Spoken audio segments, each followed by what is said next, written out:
Blessings, everyone. This is Justice Diaries with Noemi Soto, and we are continuing part 6. We are on part 6 of Christians Alliance versus Noemi Soto, hashtag BG2G, bringing glory to God. There's so much revelation to that title, Christians Alliance versus bringing glory to God. So right now, what I'm going to be reviewing with you guys is my plaintiff appellant brief, the brief of the plaintiff appellant. And so that's what this video is going to highlight, and I am going to share the document with you. Okay, there I am, Noemi Soto versus Christians Alliance, Care for One, and David Russo. This is my plaintiff appellant brief. Pro se plaintiff appellant. And this was what was submitted, statements of issues, table of authorities, all that good stuff. We're going to read it all verbatim. These were the statements of issues that I presented in the appellate court. Now, I was given instructions by the clerk's office that I was to compose this brief as if the judges already knew everything else in the, in the other documents, because they would be reading everything. I do not know if that is true, but that is what I was told. And so I'm writing it, I'm speaking it here to let you know that I wrote this with the idea that these judges were going to read the case and read what was relevant to the case. Whether they did or didn't, I do not know. Getting my little spotlight here. My statement of issues. Did the judge breach the Connecticut Code of Judicial Conduct in granting defendants' motion to dismiss? 2, can judicial power be lawfully delegated in part or in whole unto any part of the executive or legislative branch of our government?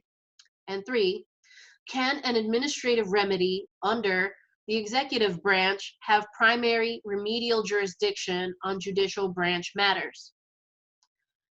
All these questions have a huge relevance to my case.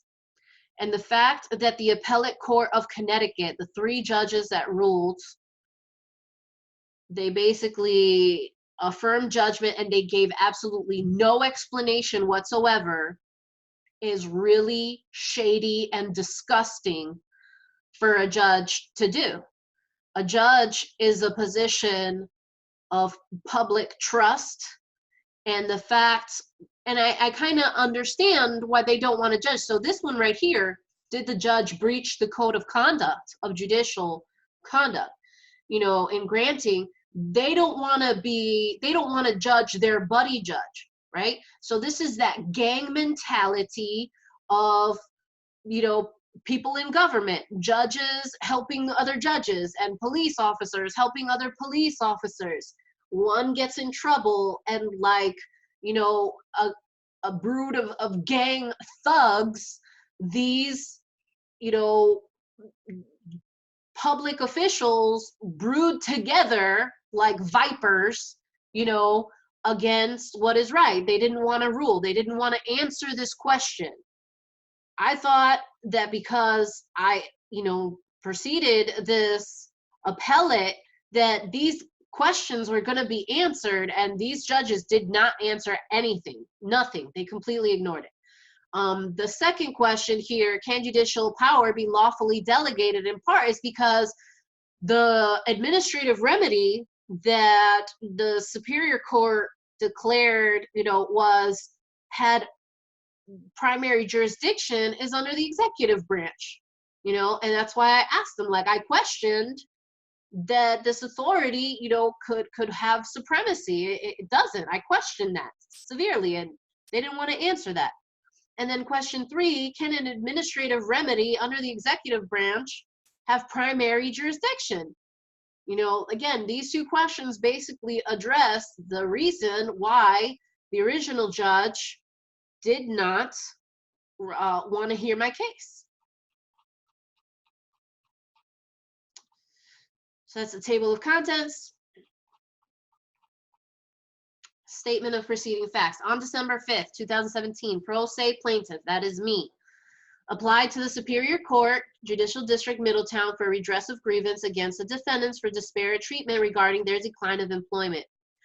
The nature of the complaint centers on, quote, the preceding scenario would be understood and for some Christians even valid if, for example, I were to have sought employment at Baptist Alliance.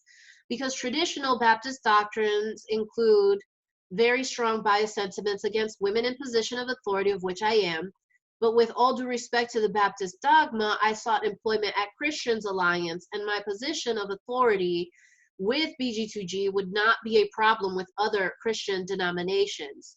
The bias application of doctrinal beliefs exclusive to only some Christian dogmas cannot be lawfully applied to employment sought at an all-inclusive Christian employer. Okay, so that was back all the way from like my complaint. On March 22nd, pro se plaintiff me filed a motion for injunction in hopes to deter fraudulent conveyance activity. After it was brought to her attention that the defendants proceeded with amending their legal business names exactly 2 weeks from the return date of this lawsuit. Defendants counsel never responded to motion. They totally just ignored the fact that I put in a motion. Motion was brought up to the judge on March 28. Judge neglected to review and refused to look at the motion, suggesting defendants counsel and pro se plaintiff me verbally discuss the matter. Time lapsed on this matter because pro se plaintiff me had no knowledge of the reclaim a motion process. I didn't know this. Who would think that you can put something in court and they could just willfully ignore it?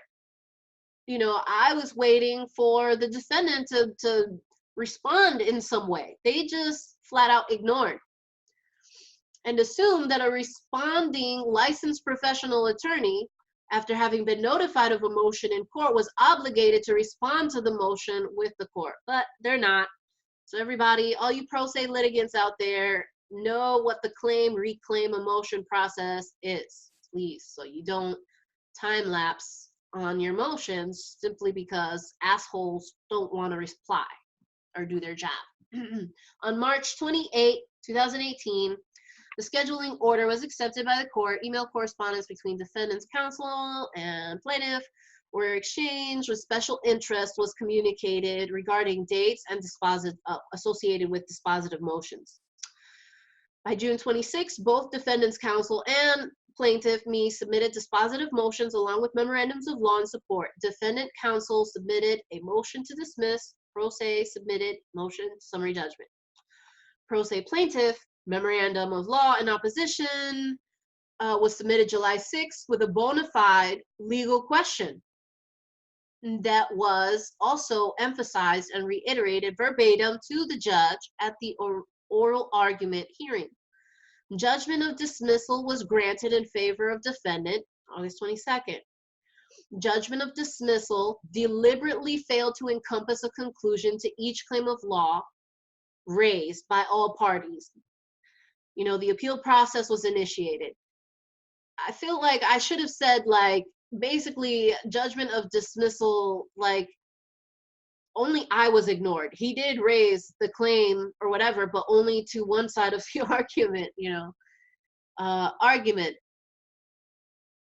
The Code of Judicial Conduct states, inherent in all the rules contained in this code are the precepts that judges individually and collectively must respect and honor the judicial office as a public trust and strive to maintain and enhance confidence in the legal system. They should aspire at all times to conduct that ensures the greatest possible public confidence in their independence, impartiality, integrity, and competence. This is all quote. These are not my words. These are quotes from the Judicial Code of Conduct. So all this is basically quotes and laws. Connecticut Constitution. All political power is inherent in the people. No free governments are founded on their authority instituted for the benefits. All courts shall be open, shall have remedy, everybody shall have remedy by due course, rights and justice administered without sale, denial, delay. The citizens have a right to apply. These are all the same. These are all the same laws that I reiterated on my motion, and I'm just throwing it back at these, the appellate, because this is all there. Superior Court shall be the sole court of original jurisdiction. Whenever there is a variance between rules, the rules of equity shall prevail.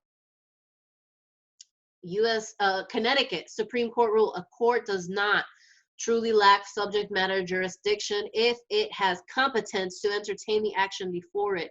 It is well established that in determining whether a court has subject matter jurisdiction, every presumption favoring jurisdiction should be indulged. This is a Supreme Court ruling. It was, okay, now this is me talking to these appellate judges, okay? It was with egregious disregard of these supreme laws of our state and more under U.S. Code that the Superior Court judge elected to exalt lack of subject matter jurisdiction and grant defendants' motion to dismiss. What then are the people to understand by this rule? Are administrative remedies superior to or equal to constitutional law, rights, and privileges? Is the judge implying he lacks competence to entertain the action? What then is the current standard of competence required to become or sustain a position as a Superior Court judge in Connecticut? I know this might have offended their fragile egos, right? But it's true. Judicial Code: a judge shall act at all times in a manner that promotes public confidence. The first judge did not provoke public he catered to the attorney. He catered to, just not hearing the people's rights. Does not promote confidence. The test for appearance of impropriety is whether the conduct would create in reasonable minds a perception that the judge violated this code or engaged in other conduct that reflects adversely on the judge's honesty, impartiality, temperament, or fitness to serve as a judge. Man, I really invite everybody to just kind of sit on that, because the U.S. Code basically is very clear. It makes no sense. This is me now. That was a quote up there. This is me.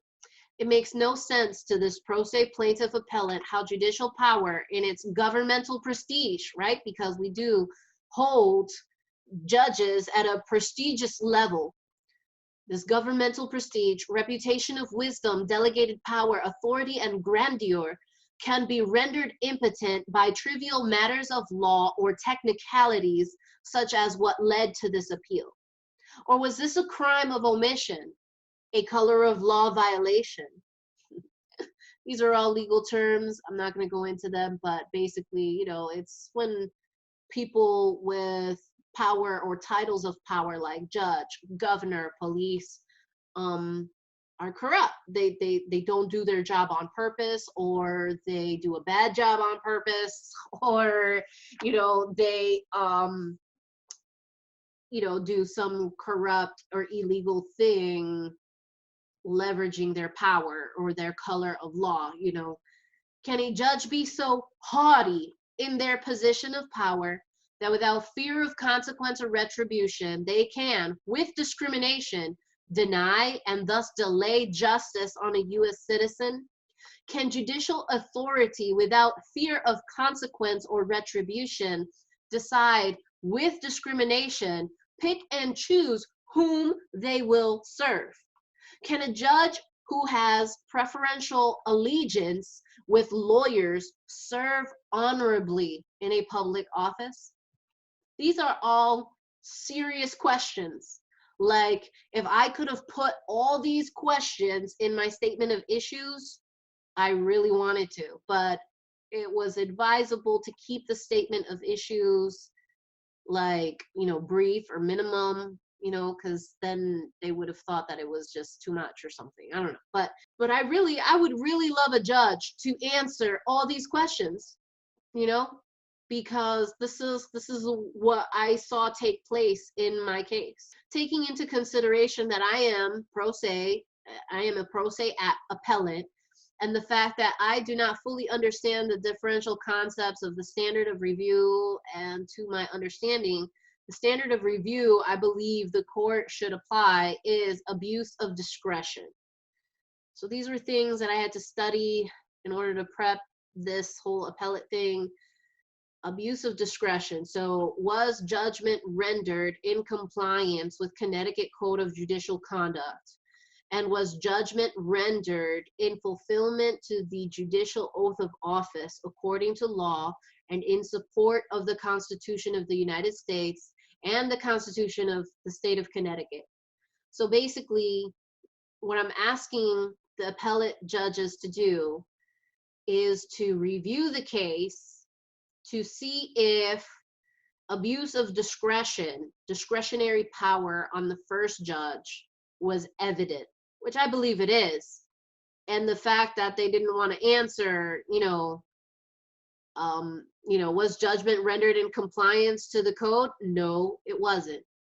The first judge did not care to hear my rights, and he did not care. He knew that the statute of limitations was going to be exhausted by the time he rendered judgment. He just basically, did me wrong.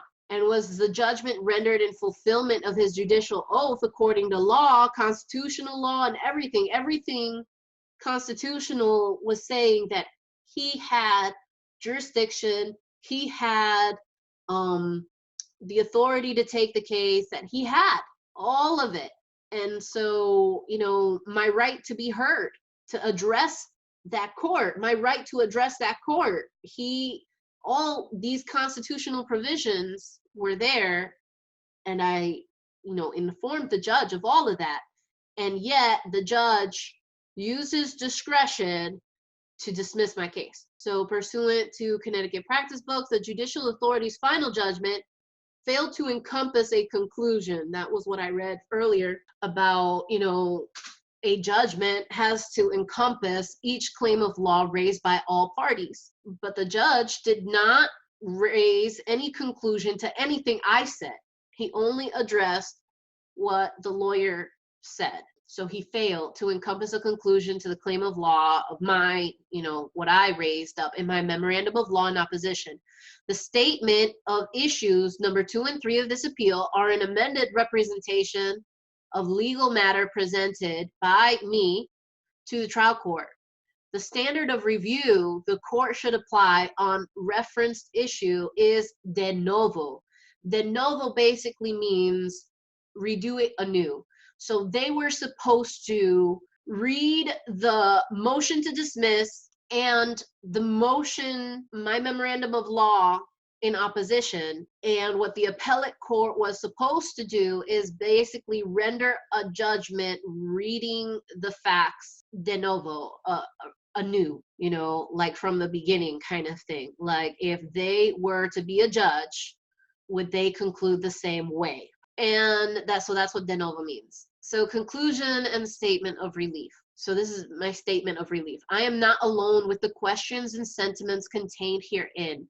For too long, the people's voice has been silenced and the integrity of our government marred because of unjust legal remedies and a biased application of judicial power.